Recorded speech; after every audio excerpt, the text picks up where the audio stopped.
याच्यात जाणार आहे थोडं कोकोनट मिल्क।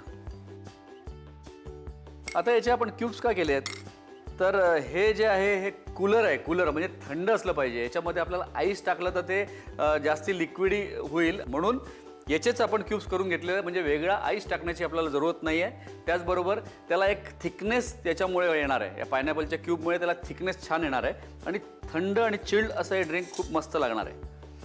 आता याच्यामध्ये कोकोनट मिल्क टाकलेलं आहे मी, त्याचबरोबर इथे टाकतोय कंडेन्स मिल्क।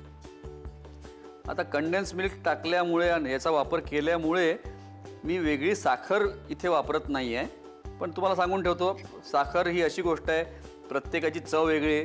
तुम्हाला थोडंसं जास्ती गोड आवडत असेल तर तुम्ही थोडीशी एक्स्ट्रा साखर टाकू शकता, पण काय आहे की याच्यामध्ये कंडेन्स मिल्क पण आहे आणि आईस्क्रीम पण आहे, त्याच्यामुळे वेगळी साखर टाकायची मला स्वतःला जरूरत वाटत नाही जास्ती। याच्यात जाणार आहे आईस्क्रीम। वाह, रिच असं हे ड्रिंक आहे मस्त। आणि प्लम जे आहे त्याचे आपण क्यूब्स करून वरती टाकणार आहोत। आता मी याला बंद करतो आणि मिक्सरमधनं फिरून घेतोय।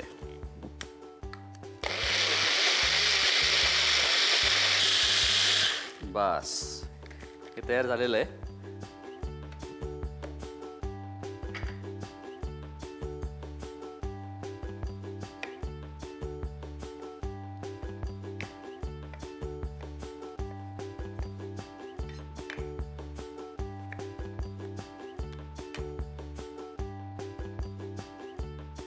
आता आपण हे जे कूलर तयार केलेलं आहे ते मी टाकणार आहे पायनॅपल मध्ये।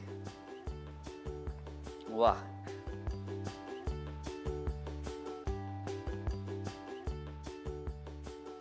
टेस्ट घेतलीच पाहिजे।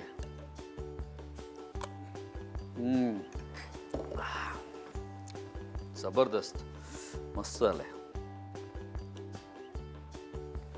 चल जाणार आहे टूटी फ्रुटी आणि प्लम्स।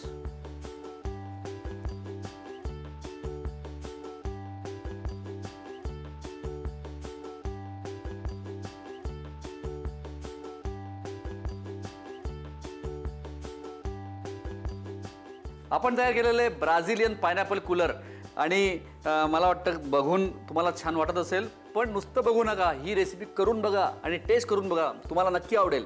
पण ती रेसिपी करण्यासाठी तुम्हाला साहित्य कृती लागेल, ती लिहून घ्या। ब्राझिलियन पायनॅपल आईस्क्रीम बनवण्यासाठी लागणारं साहित्य: अननस, टूटी फ्रुटी, व्हॅनिला आईस्क्रीम, नारळाचं दूध, प्लम, कंडेन्स्ड मिल्क आणि मीठ। कृती: प्रथम अननसाचे 2 भाग करून एका भागातील आतील भाग काढून खोलगट वाटीसारखा आकार तयार करून घ्यावा। एका मिक्सरच्या भांड्यात अननसाचे तुकडे घेऊन त्याची प्युरी तयार करून घ्यावी। अननसाची प्युरी बर्फाच्या ट्रे मध्ये ओतून फ्रीजर मध्ये थंड करून घ्यावं। मिक्सरच्या भांड्यामध्ये थंड अननसाच्या प्युरीचे तुकडे घेऊन त्यामध्ये नारळाचं दूध, कंडेन्स्ड मिल्क आणि व्हॅनिला आईस्क्रीम घालून ज्यूस तयार करून घ्यावा। अननसाचा तयार ज्यूस खोलगट आकाराच्या वाटीमध्ये ओतून त्यावर प्लमचे काप आणि टूटी फ्रुटी घालून कूलर सर्व्ह करावं।